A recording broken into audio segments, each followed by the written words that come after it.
Salam sejahtera dalam nama Tuhan Yesus Kristus. Shalom. Bapak Ibu, apa kabarnya? Semoga kita semua dalam keadaan yang baik-baik saja, sehat, kuat, dan bisa beraktivitas dengan baik pada kesempatan ini. Pada kesempatan ini kita akan mendengarkan firman Tuhan. Mari kita mulai dengan berdoa. Kita berdoa. Kami bersyukur kepadamu Bapa dalam nama Tuhan Yesus yang hari ini lagi memberikan kami kesempatan untuk membaca dan merenungkan firman Tuhan. Tolonglah kami dalam segala ketidakmampuan kami untuk memahami, sehingga dengan pertolongan Tuhan, firman yang disampaikan mudah kami mengerti dan berproses dalam hidup kami, dan menjadi kuat, menjadi kokoh dalam pengenalan akan Tuhan.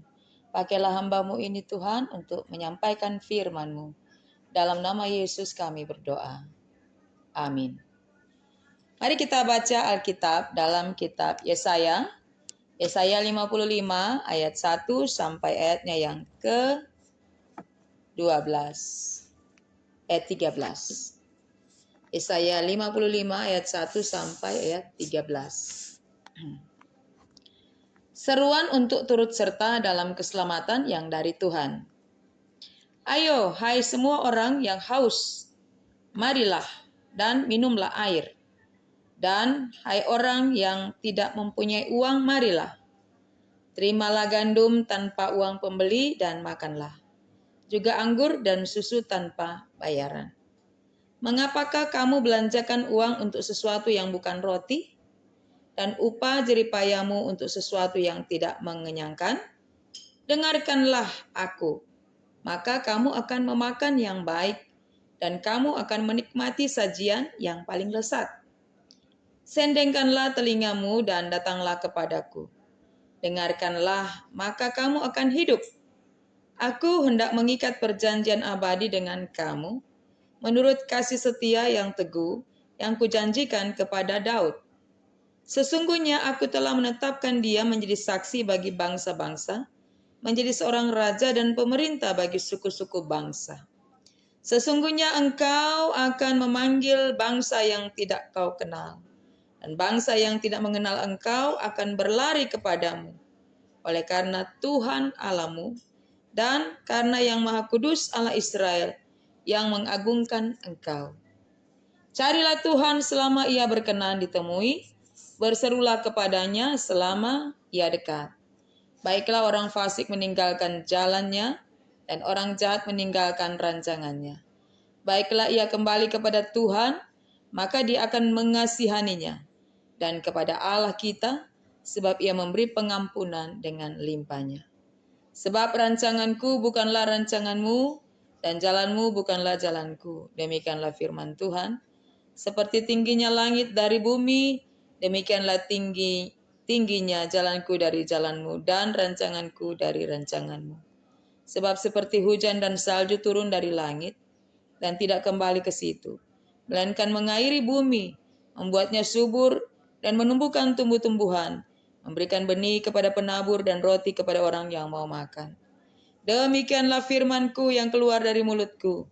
Ia tidak akan kembali kepadaku dengan sia-sia, tetapi ia akan melaksanakan apa yang kukehendaki, dan akan melihat dan akan berhasil dalam apa yang kusuruhkan kepadanya. Sungguh, kamu akan berangkat dengan sukacita, dan akan dihantarkan dengan damai. Gunung-gunung serta bukit-bukit akan bergembira dan bersorak-sorai di depanmu, dan segala pohon-pohonan di padang akan bertepuk tangan.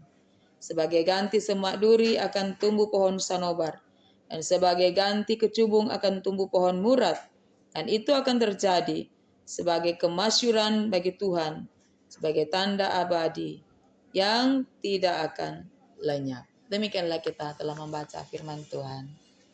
Bapak Ibu yang kekasih dalam Tuhan, tadi kita telah membaca Alkitab. Kita telah membaca Alkitab dalam kitab Yesaya 55 ayat 1 sampai 13. Dan tema untuk minggu ini adalah carilah Tuhan, kamu pasti berhasil. Yesaya artinya Allah keselamatanku. Yesaya ini adalah seorang nabi yang melayani di kerajaan Yehuda, Israel Selatan. Pada zaman Raja Usia, Yotam, Ahaz, dan Hizkia. Nah, kitab ini ditulis untuk bangsa Yehuda yang ada di dalam pembuangan di Babel. Keadaan mereka adalah tanpa pengharapan karena mereka orang buangan, sebab bait Allah sudah dihancurkan, bait Allah yang ada di Yerusalem, sehingga pesan firman Tuhan kali ini adalah untuk memberikan semangat, memberikan harapan supaya umat Yehuda, umat Tuhan, itu tetap menaruh harapan pada Tuhan Allah. Sebab di dalamnya juga ada nubuatan bahwa tidak lama lagi mereka akan dibawa kembali ke Yerusalem untuk memulai suatu kehidupan umat Tuhan yang baru. Maka kita mendapati dalam ayat 1 sampai seterusnya ayatnya yang kelima berupa undangan atau ajakan atau panggilan kepada umat Tuhan yang ada di Babel. Apa isi ajakan itu? Isi ajakan itu adalah, isi ajakan atau panggilan itu berupa seruan, mengajak, supaya mereka itu mau datang kepada Allah, berada pada suatu kondisi yang mengalami perubahan. Yaitu mereka menikmati berkat dari Tuhan Allah. Maka kita baca sekali lagi ayat 1. Ayo, nah ini kan ayo panggilan. Ayo, hai semua orang yang haus, marilah dan minumlah air. Dan hai orang yang tidak mempunyai uang. Ini mencerminkan kondisi umat ketika berada di Babelonia. Marilah, itu ajakan. Terimalah, marilah, terimalah gandum tanpa uang pembeli dan makanlah. Juga anggur dan susu tanpa bayaran. Mari datang kepada Tuhan. Kamu akan menerima suatu keadaan di mana mengalami berkat Tuhan karena kamu adalah umat yang dipilih oleh Tuhan. Tuhan Allah adalah Tuhanmu dan kamu adalah bangsa pilihan Tuhan. Lalu ayat 2, mengapakah kamu belanjakan uang untuk sesuatu yang bukan roti dan upah jerih payahmu untuk sesuatu yang tidak mengenyangkan? Mengapa kamu ada di kondisi yang seharusnya tidak ada pada kamu? Sesungguhnya mereka telah disediakan berkat oleh Tuhan. Baik itu berkat-berkat jasmani untuk keberlangsungan hidup mereka. Mari dengarkanlah aku, dengarkanlah Allah. Maka kamu akan memakan yang baik dan kamu akan menikmati sajian yang paling lezat. Jadi ketika Yesaya menyerukan ajakan ini memanggil umat Tuhan untuk datang, maka nantinya akan terjadi perubahan ketika mereka memenuhi panggilan atau ajakan Tuhan. Artinya perubahan yang terjadi adalah kamu akan memakan yang baik dan kamu akan menikmati sajian yang paling lezat. Dan sesuatu yang baik dan sajian yang paling lezat itu akan terjadi bukan di Babel. Bukan kepada mereka sebagai orang buangan di tanah pembuangan. Ayat 3, sendengkanlah telingamu dan datanglah kepadaku. Dengarkanlah, maka kamu akan hidup. Jadi perubahan yang akan terjadi itu adalah ketika umat Tuhan itu mau datang dan mendengar, memberi telinga untuk mendengar. Bukan cuma datang, tetapi mendengar. Mendengarkan Tuhan. Kemudian kamu akan hidup. Sebab di sini Tuhan akan menunjukkan kasih setianya kepada umatnya yang mau datang memenuhi panggilan dan ajakan Tuhan. Dan dicontohkan di sini bahwa kamu akan melihat sebagaimana aku Allah mengikat perjanjian dengan Daud dengan kasih setia yang teguh. Artinya mereka diajak untuk belajar bahwa lihat Tuhan telah bikin perjanjian dengan Daud. Tuhan juga akan membuat perjanjian dengan kamu ketika kamu mendengar panggilan, seruan dari Tuhan dan datang kepada Tuhan. Selanjutnya ayat 5. Sesungguhnya engkau akan memanggil bangsa yang tidak kau kenal, dan bangsa yang tidak mengenal engkau akan berlari kepadamu.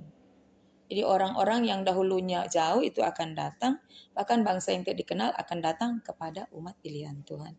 Perubahan yang terjadi. Jadi di sini Yesaya mengatakan bahwa harus ada reaksi ketika ada panggilan. Tidak berdiam diri dan tidak memberikan tanggapan. Tanggapannya itu adalah datang, memberi telinga untuk mendengar perkataan Tuhan, datang kepada Tuhan, maka perubahan itu akan terjadi.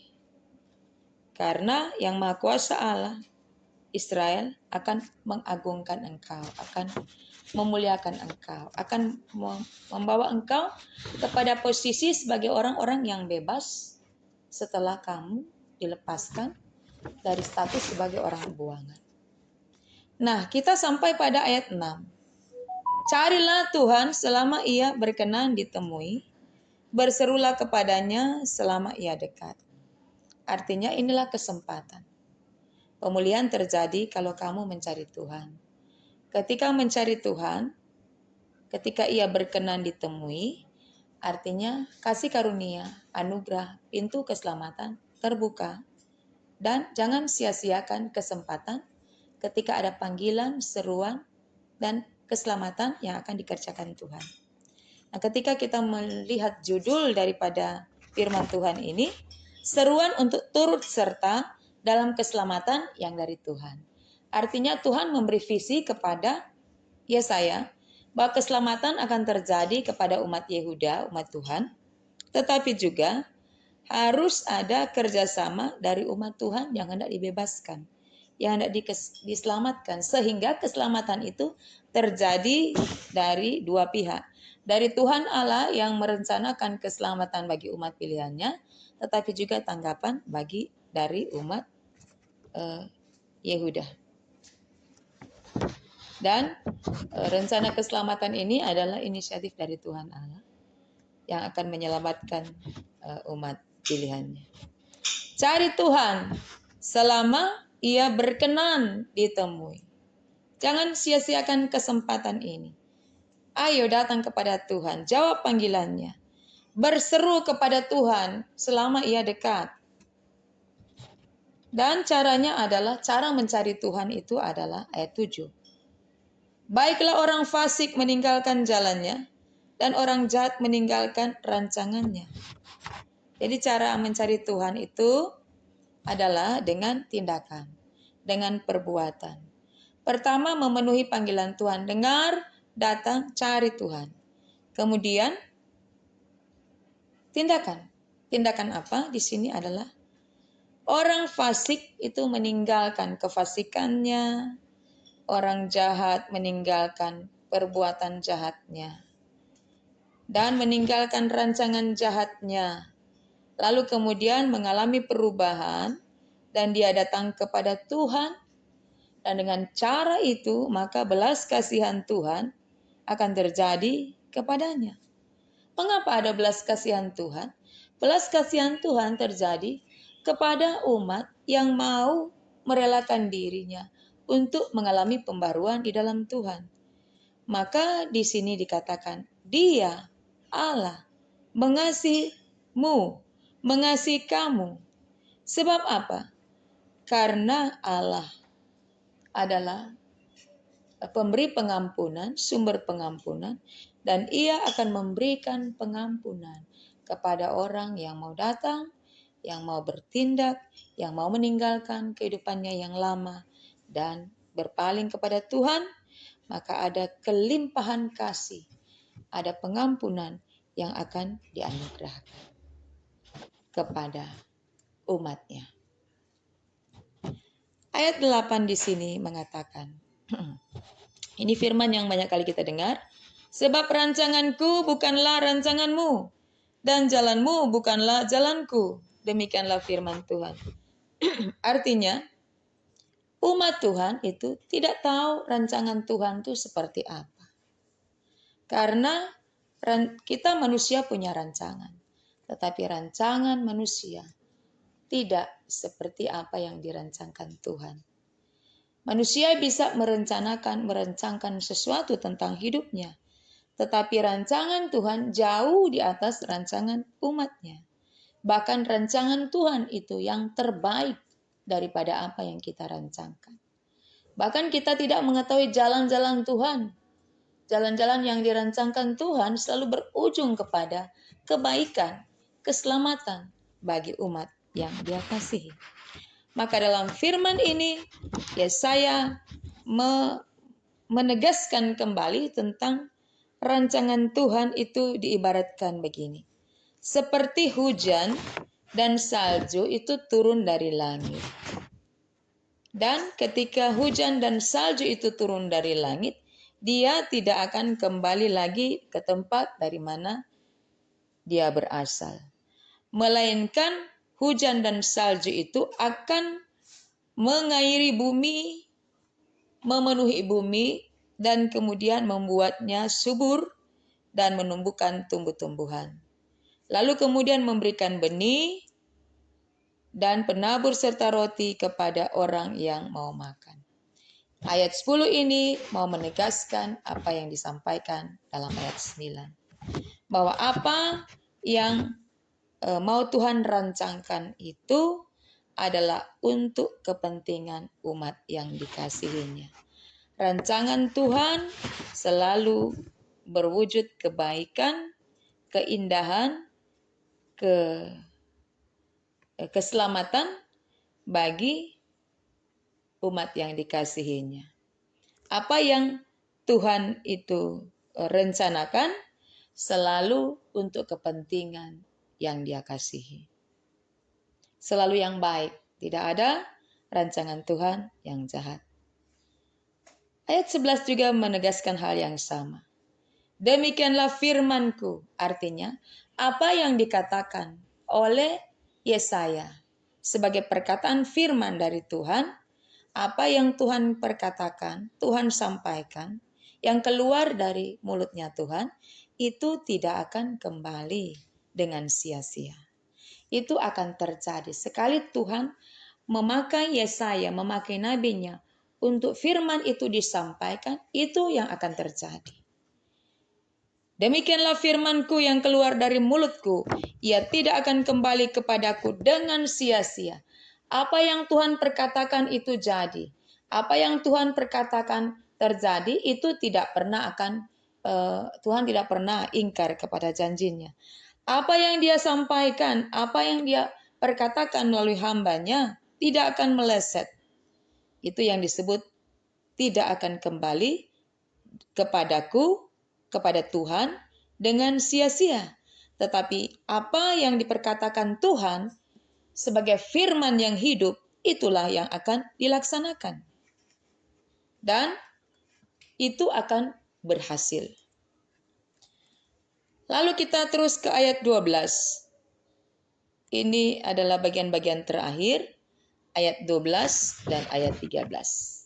Sungguh, kamu akan berangkat dengan sukacita dan akan dihantarkan dengan damai. Artinya bahwa tidak lama lagi umat Yehuda yang ada di tanah Babilonia, tanah Babel yang biasa kita sebut di tanah pembuangan, tidak lama lagi mereka akan keluar dari sana. Tuhan dengan kuasanya akan memakai Raja Kores untuk mengalahkan Babel dan mengizinkan umat Yehuda untuk kembali ke Yerusalem. Mereka akan mengalami suatu kehidupan yang baik. Mereka akan memulaikan suatu kehidupan yang telah porak-poranda, mereka akan beribadah, menata kehidupan rohani, dan bahkan kehidupan secara jasmani akan dipulihkan. Di sini dikatakan gunung-gunung serta bukit-bukit akan bergembira dan bersorak-sorai di depanmu. Dan segala pohon-pohonan di padang akan bertepuk tangan. Dari kalimat gunung-gunung serta bukit-bukit akan bergembira, itu adalah sebuah kiasan atau sesuatu yang digambarkan bahwa ketika umat Yehuda kembali ke Yerusalem, ke tanah air mereka, ke tempat di mana mereka akan membangun kehidupan rohani mereka bersama dengan Tuhan, maka keadaan pertumbuhan, kesejahteraan, kegembiraan, sukacita itu akan dialami. Maka semua yang rusak itu akan diperbaiki, akan dipulihkan, dan Tuhan ada di dalam perubahan ini. Maka itu yang menjawab dari firman Tuhan yang ada di ayat 12 itu, yang menjawab apa yang diserukan oleh Yesaya di ayat 1, 2, 3, 4, dan 5. Bahwa kamu akan menikmati dan makan gandum dan juga menikmati makanan yang sajian yang paling lezat. Menikmati makanan yang baik, itu yang ditegaskan lagi di ayat 12. Maka untuk menikmati apa yang disebutkan di ayat 12, kembalinya orang Yehuda umat Tuhan ke Yerusalem adalah sebuah perubahan dari keterpurukan akan ada pada suatu kenikmatan yang disediakan oleh Tuhan. Dan kita melihat pada ayat yang terakhir, ayat 13. Ini adalah lanjutan dari ayat 12. Sebagai ganti semak duri. Semak duri akan tumbuh pohon sanobar. Dan sebagai ganti kecubung akan tumbuh pohon murad. Kata semak duri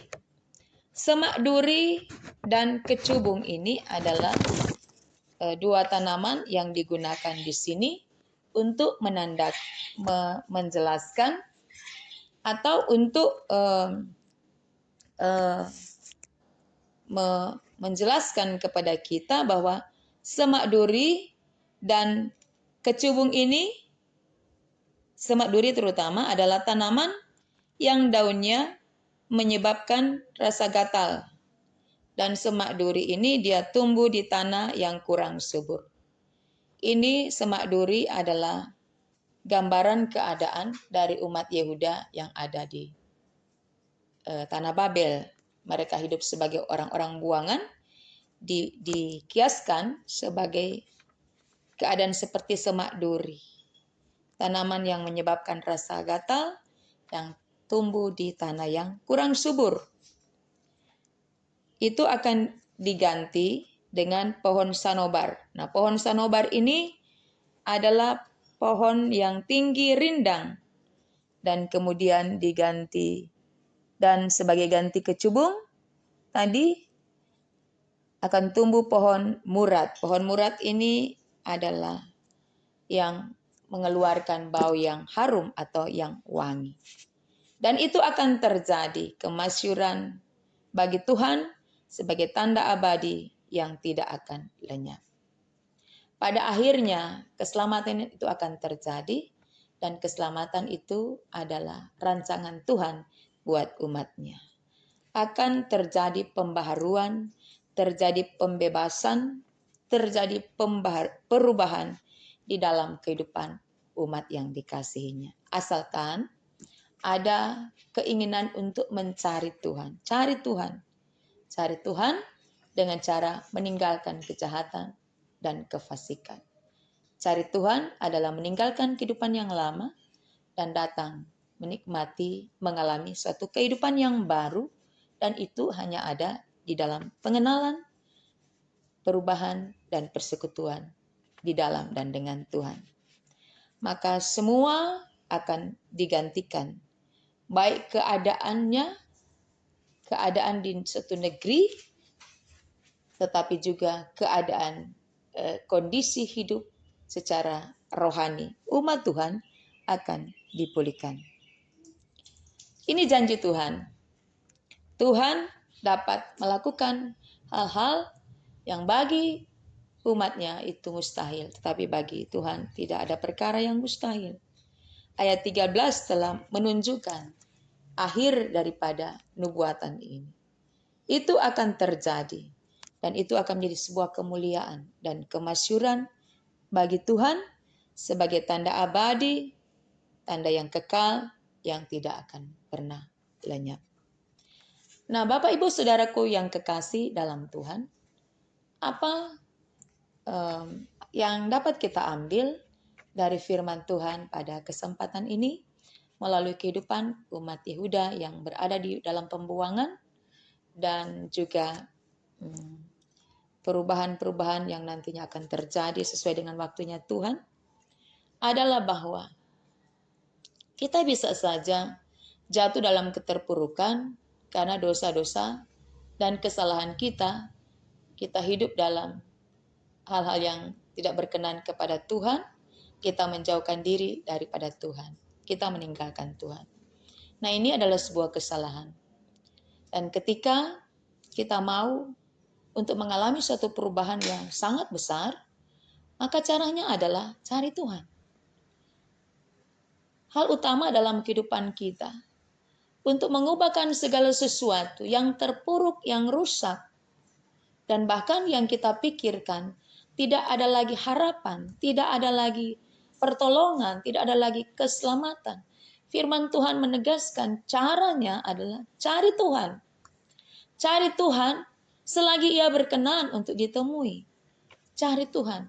Karena Tuhan adalah jawaban dari seluruh pertanyaan, kesusahan, kekecewaan, keputusasaan, bahkan ketika kita tidak mendapatkan jalan. Mencari Tuhan adalah solusi satu-satunya untuk mendapatkan segala sesuatu. Tetapi terutama adalah kita menempatkan di tempat yang pertama adalah pembaharuan secara rohani.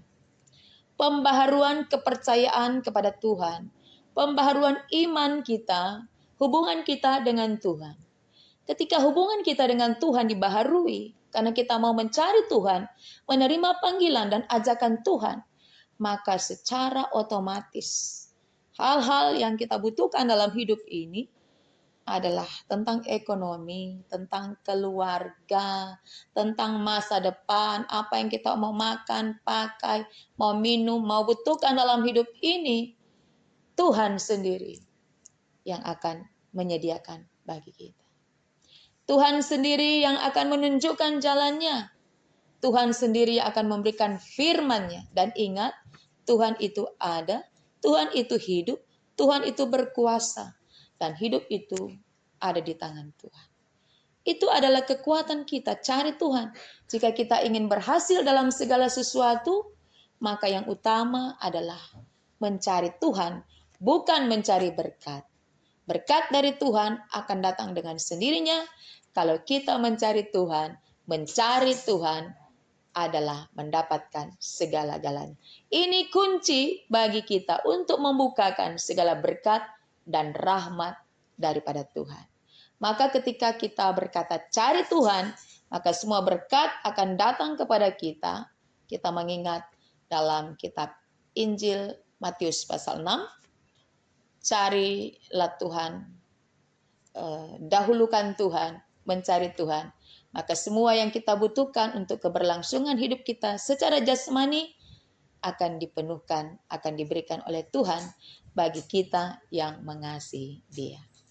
Kiranya Tuhan memberkati kita semua, meneguhkan kita, menolong kita untuk senantiasa hidup di dalam Tuhan, firman, dan kehendak-Nya. Amin. Mari saudara kita berdoa. Bapa, Engkau Bapa yang baik buat kami. Kami bersyukur Engkau tidak pernah meninggalkan kami dalam segala keadaan. Bahkan ketika kami tidak punya pengharapan, Tuhan beri pengharapan itu di dalam hati kami. Tuhan selalu mengasihi kami tanpa batas, dan firman-Mu ya dan amin. Firman-Mu tidak akan kembali dengan sia-sia. Kami percaya rancangan Tuhan bagi hidup kami adalah rancangan damai sejahtera. Terima kasih banyak Tuhan atas firman-Mu. Biarlah akan menguasai hati dan pikiran kami. Dalam nama Yesus, firman yang hidup, kami berdoa kepadamu. Amin.